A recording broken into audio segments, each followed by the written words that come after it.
We all know Olamide as the king of the streets, the legend behind bangers like Wo, Bobo, and Science Student. But what if I told you that behind the street hop energy is a strategic billionaire who has been stacking up major moves so quietly? You almost think that Olamide was broke.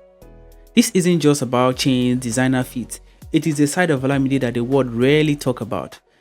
The silent mogul move, the money chess play, the billionaire boss decision that will leave you stunned. So watch the end, because by the time we get to the final move on this list, you will understand why Olamide may be one of the most powerful men in Afrobeat today. Let's dive in. Unlike Davido or Burna Boy, who loves to show off mansions, their possession, Olamide has invested heavily in real estate across Lagos and Ogun State, but he rarely talks about it. Sources close to him reveal that Olamide owns a multi-million property in Lekki, Magodo, Bariga, and a rumored private retreat in Ijebu. One of his Lekki duplexes, estimated about 480 million naira as of 2025, is said to be completely solar powered and decked with private studio, indoor gym, and a bulletproof safe rooms.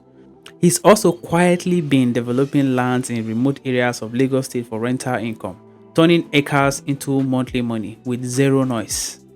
That is billionaire move number one. Own the land but don't brag about it. Now you will love the next one. People don't talk enough about this. Olamide didn't just build a record label, he has built a launch pad. YBNL has launched careers for artists like Fireboy DML, Ashake, Likesh, Adekunle Gold, and the rest. Every one of these artists has gone global, and guess what? Olamide gets a cut. Rumor says he keeps between 10 to 25% stake in some of their deals, especially when he negotiated the deals directly himself. Think about it, every time Ashake or Fireboy sells out a stadium or hits a million stream, Olamide gets paid. It's not just hype, this is generational wealth. It was also instrumental to the career takeoff of artists like Naira Marley, Zlatan, Bella Shmurda, and even your Wahala friend, Portable. In 2020, Olamide shook the entire Nigerian music industry when he signed a joint venture with Empire, the same global distribution company that works with Tiger, Snoop, and Kendrick Lamar. What does this mean? Olamide gets global streaming, promotion, and sync placement for his own music and YBNL artists, but also retains control. He is not a signed artist, he's a partner. Insider estimate that this Empire deal alone added over $5 million to his net worth in the past 2 years. And it gave Olamide's catalog access to Apple, Netflix, and FIFA level placement. While others were trying to blow internationally, Olamide quietly walked through the back door with a suitcase full of blueprints. Next, the silent king of endorsement.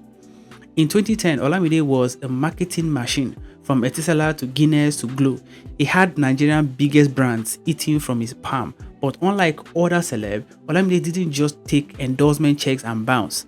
In his deal with Cyrock, for instance, Olamide allegedly took partial equity instead of just upfront cash. This means that as the drink gets to sell in Africa, Olamide will continue to eat. He has also been consulting on ad campaign behind the scenes. Word on the street says he helped write the script for Top Globe campaign that aired during the 2021 AFCON and got a creative director paycheck for it. Now guys, wait for the next one. Let's be honest, in an era where celebs are competing over who owns the chain, Olamide looked almost modest. No loud watches, no ice-stout grills, sometimes just a hoodie and slippers. But don't get it twisted. His refusal to flash jewelry is actually a calculated brand play. He stays relatable, he appeals to every Nigerian, and he avoids attracting negative attention from the EFCC and the tax people.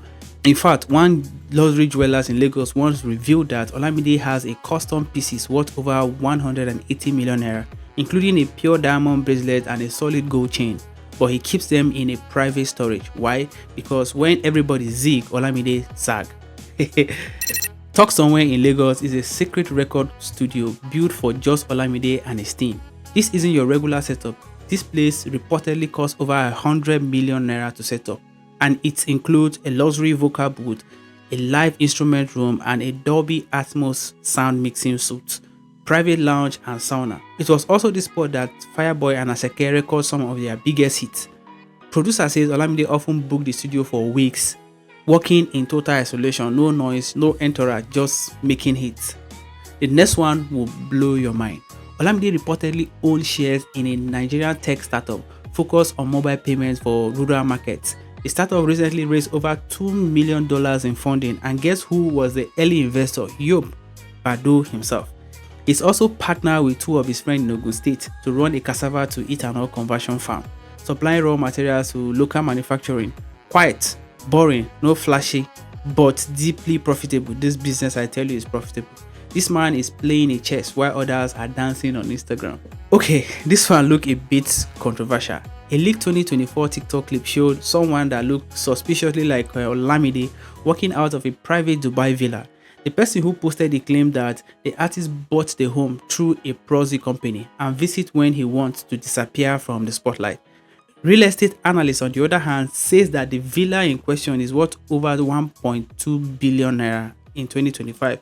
Though he hasn't confirmed or denied the rumor, one close industry friend said this: Olamide doesn't flex online because he doesn't need fans to validate his wealth. Now, this is not generosity, it is business. There are multiple cases where Olamide featured on rising artist song for free. Zazu by Portable, for example. But what people don't realize is that Olamide usually signed back-end deals to get publishing right from the song. Portable's controversial ride, we all know, boosted Olamide's street cred, though Olamide didn't collect any streaming royalty for that particular song. He's using kindness as currency and turning goodwill into generational bags.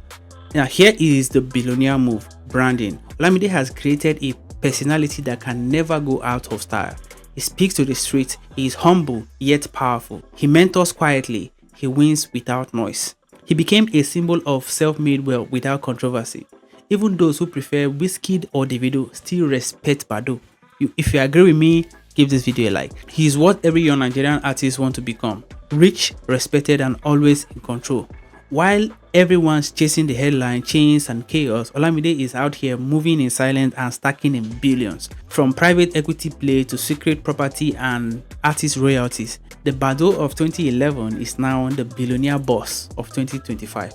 And the best part, he did it without ever changing who he is. Now tell me, is Olamide the most strategic player in Afrobeat, or is just the most underrated billionaire in Nigeria? Drop your thoughts in the comment, and if this blows your mind, wait until you see what we have uncovered about Wizkid's secret purchases in Dubai.